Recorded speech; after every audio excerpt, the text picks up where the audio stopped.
Hello everyone, this is Vipin here. Welcome back to my YouTube channel. और आज हम solve करने वाले हैं PYQ 2023 का सेक्शन डी।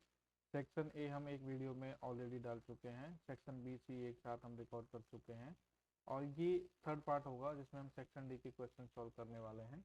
तो इसमें टोटल जो है 4 क्वेश्चन हैं 5-5 मार्क्स के। तो इनको हम सॉल्व करेंगे और इसके बाद जो सेक्शन ई है उसके 3 क्वेश्चन बच जाएंगे, वो हम नेक्स्ट पार्ट में सॉल्व करके जल्द ही वीडियो अपलोड करेंगे। उम्मीद है आपको ये पसंद आएगा। तो चलिए इसी के साथ स्टार्ट करते हैं। तो पहला क्वेश्चन जो है क्वेश्चन नंबर 32, इसमें बोला गया है कि एक arc of a circle of radius 21, यानी कि रेडियस दे रखी है सर्कल की 21, एक आर्क दे रखा है और वो आर्क जो है सर्कल पे 60 डिग्री का जो है एंगल डालता है। ठीक है, तो 60 डिग्री का एंगल डालता है तो सर्कल के सेंटर पे कुछ इस प्रकार से होगा। यहाँ पे ये आर्क है, ये एंगल 60 है। ठीक है, अब इसकी जो कॉरेस्पॉन्डिंग कॉर्ड है इससे बनने वाले सेगमेंट का एरिया भी हमें निकालना। तो इसमें आर्क लेंथ निकालनी है और एरिया निकालना है। इसकी रेडियस 21 है, 21 सेंटीमीटर। तो पहले आर्क निकाल लेते हैं, आर्क लेंथ। तो आर्क लेंथ का फॉर्मूला होता है arc length is equal to theta upon 360 into 2 pi R. ठीक है, तो थीटा यहाँ पे 60 है, 360 इंटू 2 इंटू 22/7 इंटू 21। तो 7 3 जा 21, 66 जा 360, 3 2 जा 6, 2 से 2 कैंसिल, तो हमारे पास बचा 22 सेंटीमीटर। तो ये आर्क लेंथ होगी। एक लाइन का क्वेश्चन था, एक लाइन का इसका सॉल्यूशन था। Next, the area of the minor segment. अब माइनर सेगमेंट ये है तो इसमें एरिया निकालने के लिए हमें माइनर सेक्टर का एरिया पता होना चाहिए, प्लस इस ट्राइंगल का भी एरिया पता होना चाहिए, ताकि इस ट्राइंगल को घटा के हम माइनर सेगमेंट निकाल सके। तो माइनर सेगमेंट हो जाएगा यहाँ पे, minor segment is equal to minor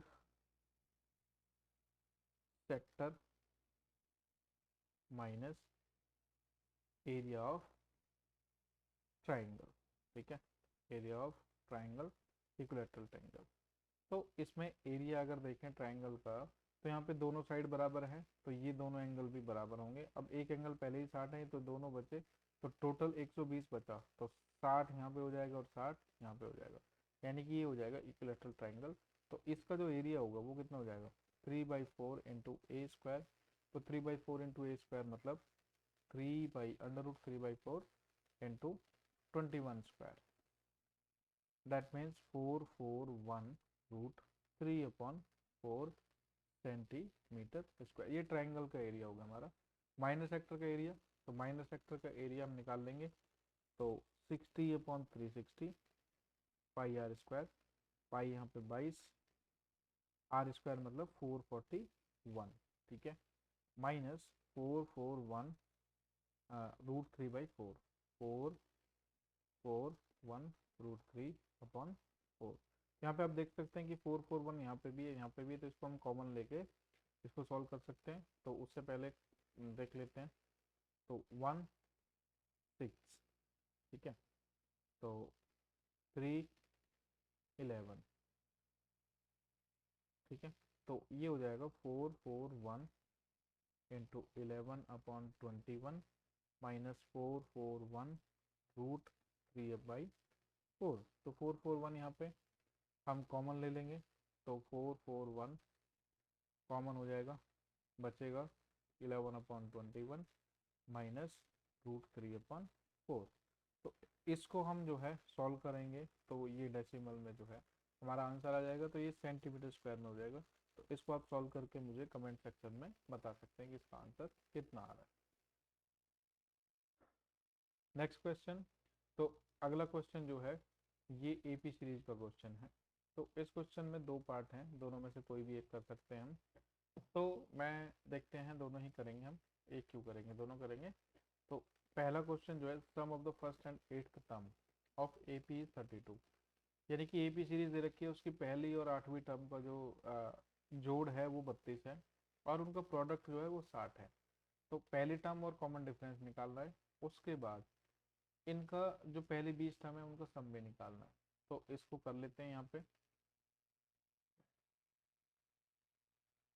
okay, तो ए पार्ट यहाँ पे सॉल्व कर लेते हैं, बी पार्ट के लिए इधर सॉल्व कर लेंगे।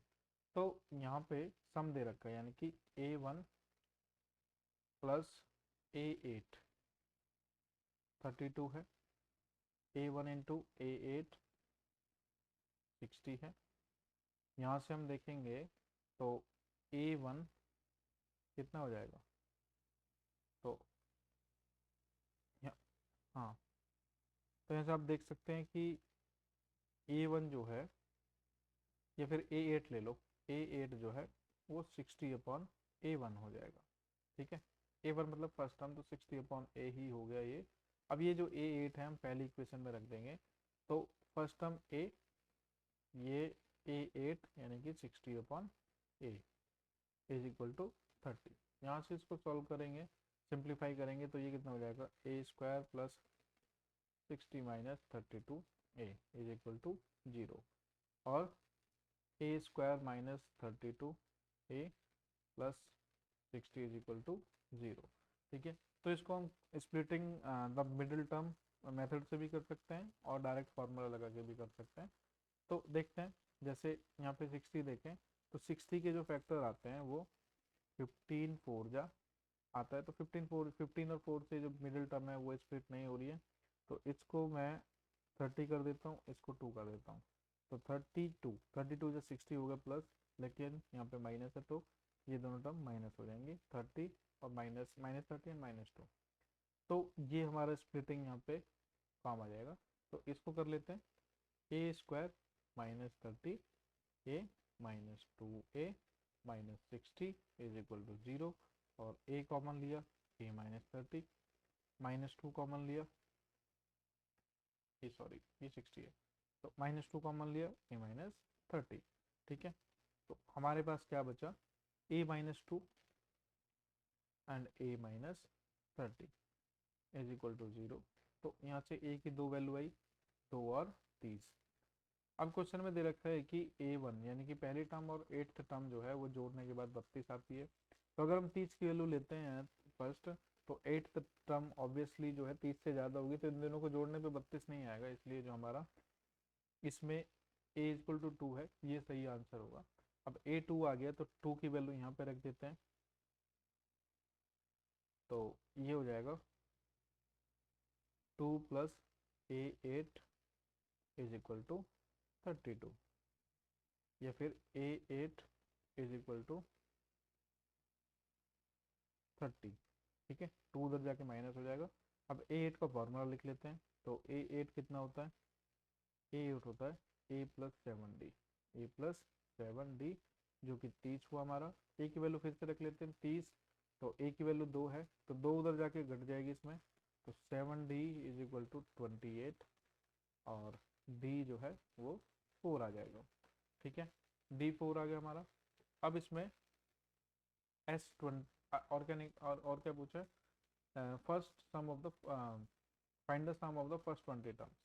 ठीक है, तो यहाँ पे S20 भी पूछा हुआ है, तो S20 कितना हो जाएगा, n/2 2A plus n minus 1 into D.